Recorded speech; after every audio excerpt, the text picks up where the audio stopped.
Hi, my name is Doug Lawrence, and I'm the president of Talent C.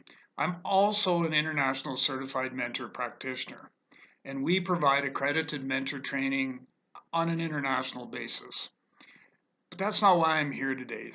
I'm here today because I get asked, as you can well imagine, a number of different questions almost on a daily basis about mentoring, the mentoring process. What does effective mentoring mean versus the traditional style of mentoring?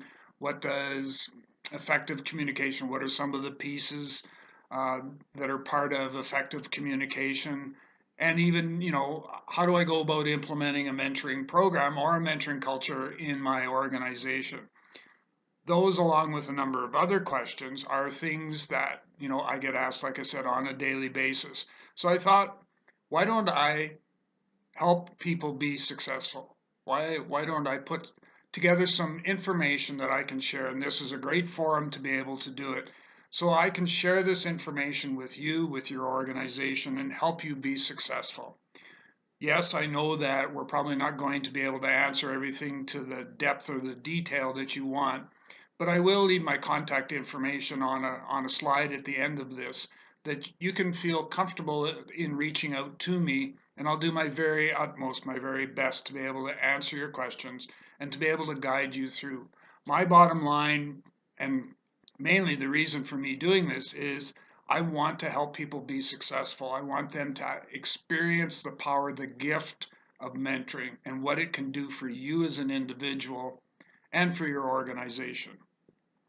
So a number of different, things that we talk about in the whole mentoring process includes relationship building or trusted relationships, communication. What are the steps I need to go through in order to be able to implement a mentoring program, mentoring culture? So that's a lot of information to try and cover off in about a 3 to 5 minute window. So what I'm going to do for us today is I'm going to just briefly talk about the relationship building process.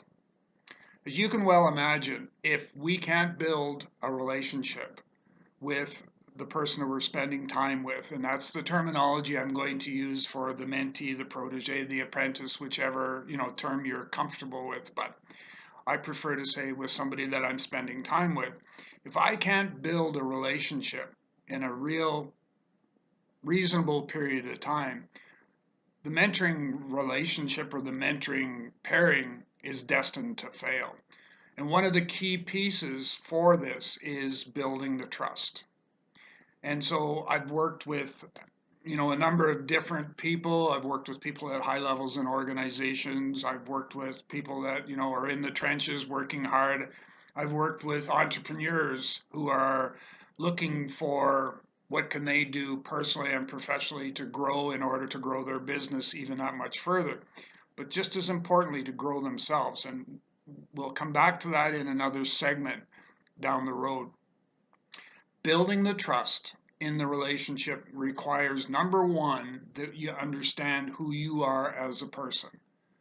It's very difficult to build a relationship, let alone a trusted relationship, if you have doubts about yourself, you're not sure who you are as a person. So, part of the process of building that trusted relationship is reflecting on who you are as a person. The second piece is being comfortable, being humble, being humble is probably the best way to describe it. Being humble enough to be able to share something that is of a personal nature of your own, of yourself, with the person you're spending time with. When you're able to do that, you create a place of safety where both parties feel comfortable sharing that information, and what it does is it starts to build the trust, and it continues to build as the relationship continues to evolve. And so obviously there are a number of other factors that fit into the relationship building process. And one of those is actually communication, or as I prefer to call it, effective communication. And we'll talk about the whole aspect of communication because it's a large topic, and we may end up having to break that one into two segments. But for the purpose of this one, I want you to take away from this that for a mentoring relationship to be effective, there has to be trust in the relationship. Trust cannot be built overnight. The more that you do, the more that you work at it, the better you become at it. When I do what I call I call it a culture assessment to determine mentor readiness in an organization, and one of the pieces or elements of that is actually uh, speaking to employees in the organization and getting some insight and stuff like that. I have to build trust, some level of trust, in a very short, compressed period of time.